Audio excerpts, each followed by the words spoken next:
আমরাও তো সাধারণ মানুষ। আর প্রথমে যেটা বললাম, গণতন্ত্রে গণদেবতা শেষ কথা বলে। যারা এই বাসে, ট্রেনে, ট্রামে এসে সমাবেশ ভরায় না, তাদের ম্যান্ডেট খুব ইম্পর্টেন্ট। আর আমার মনে হয় চুরি করিনি, ডাকাতি করিনি, খুন করিনি। আমার বিরুদ্ধে তো কেউ কোনোদিন আজ অব্দি এই আঙুল তুলে এটা বলতে পারবে না যে আমি কারোর থেকে একটা টাকা নিয়েছি কোনো কাজের জন্য। দুর্নীতি করিনি। এসএসসি স্ক্যামে আমার নাম নেই।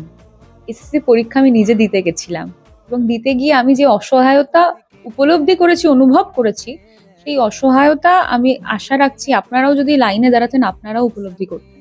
তারপরে আমার আত্মচেতনা উদ্রেক ঘটেছে, এবং আমি সেই আত্মচেতনায় বুঝেছি যেটা ঘটেছে সাধারণ মানুষের সঙ্গে, 26,000-এর সঙ্গে, সেটা ঠিক ঘটে।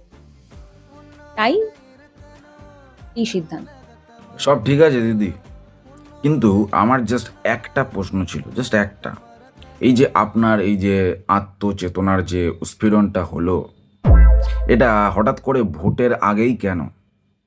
না মানে আপনি এই যে 26,000-এর যে খবরটা শুনছেন, এটা তো আজকের না, এটা তো বহুদিনের। কিন্তু হঠাৎ করে এই ভোটের আগেই আপনার আত্মচেতনার উৎপীড়ন হলো কেন? এর আগে হয়নি কেন? জাস্ট এই ছোট প্রশ্ন। হ্যাঁ, আর মাদে